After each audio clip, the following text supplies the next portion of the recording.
Finding goals has been Wigan's problem in their pursuit of an historic first ever European campaign. Buoyed Arsenal fan Ben Watson, a scorer of 2 of their 6 goals this calendar year.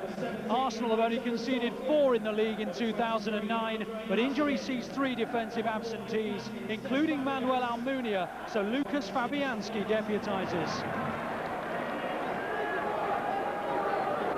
See players waiting to time their run from Watson's corner.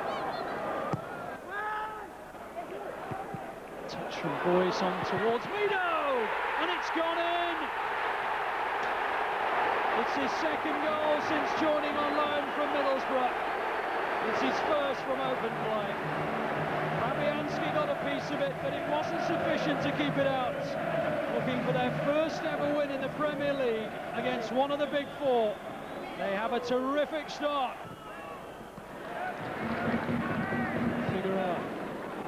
Inviting ball for Valencia to chase, and Valencia might get there. He's hauled down by Gibbs. A big decision for Alan Wiley. Will he deem it a sending off offence? No. He didn't judge the bounce of the ball well, and then he's caught. No question about it, deliberately the run of Valencia, and Gibbs will be a mightily relieved man. It is, of course, a Wigan free kick. Can Watson benefit? Oh, the inside of the post. Shana keeps it alive, and Arsenal escape the end of the first half, just 1-0 down, and with 11 men, and the chorus of boos ringing around the JJB Stadium is not because Watson didn't score here, unluckily, but because Arsenal are still at 11 men. Torre up towards Bentner, away by Bramble. Mido tries to put Silvestre under pressure. Out comes Fabianski. Mido's got there. Gibbs gets back, and it's out of harm's way. And Mido knew it was an awkward bouncing ball to judge, and he only had eyes on the ball. Fabianski coming. Got there, Mido. But Gibbs knew he had time to clear, and that he did. Just over the hour mark. Still Wigan ahead, but here's Arshavin, and still tackled by Melchiot. Ball breaks for Walcott. 1-1. Arshavin's persistence in the area, and the ricochet broke for Theo Walcott. Is he offside? No. Good decision by the assistant.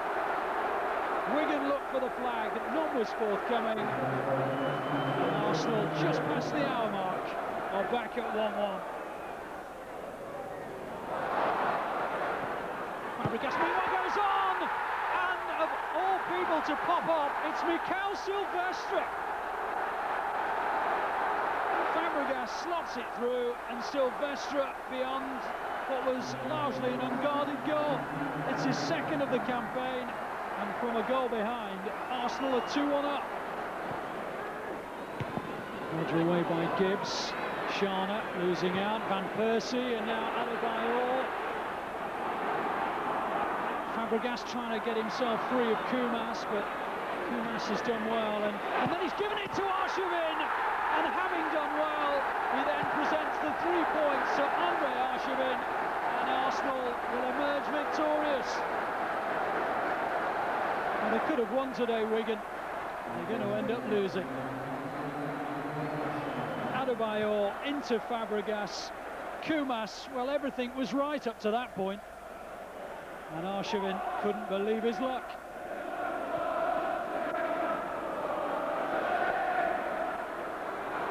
Song, and still Song! It's 4!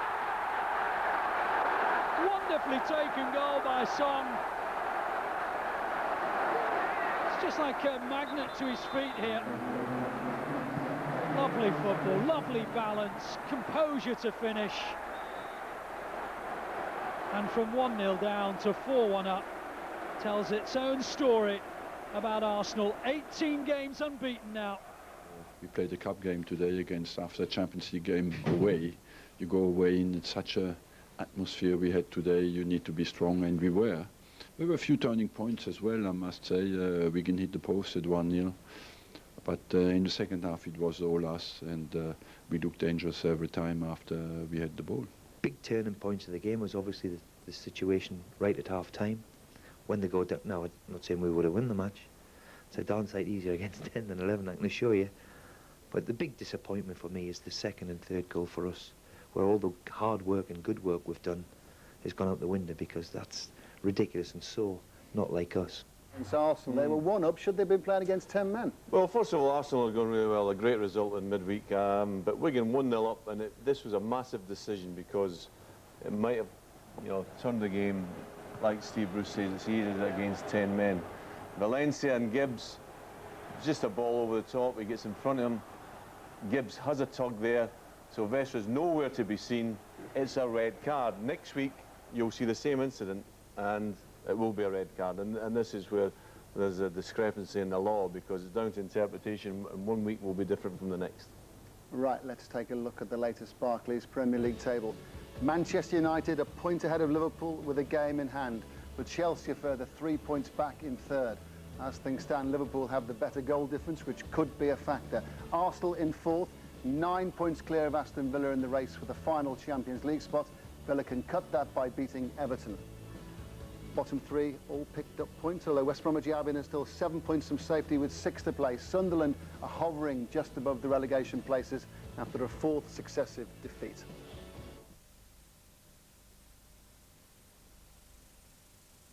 Arsenal that await Manchester United in the semi-finals after they eased past Villarreal 3-0, 4-1 on aggregate. Theo Walcott, Emmanuel Adebayor and a Robin van Persie penalty gave Arsenal a comfortable victory. They go through to the semi-finals of the Champions League for the first time since 2006, the year they lost the final to Barcelona in Paris. England will have 3 sides in the last 4 for the 3rd successive season. They went close again through Van Persie before Adebayor's effort was cleared off the line. 15 minutes into the second half, Arsenal did go 2 up. Van Persie put through Adebayor. I believe we're against a very good technical team. It was important for us to defend well, and when we won the ball, our pace and our speed made a big impact.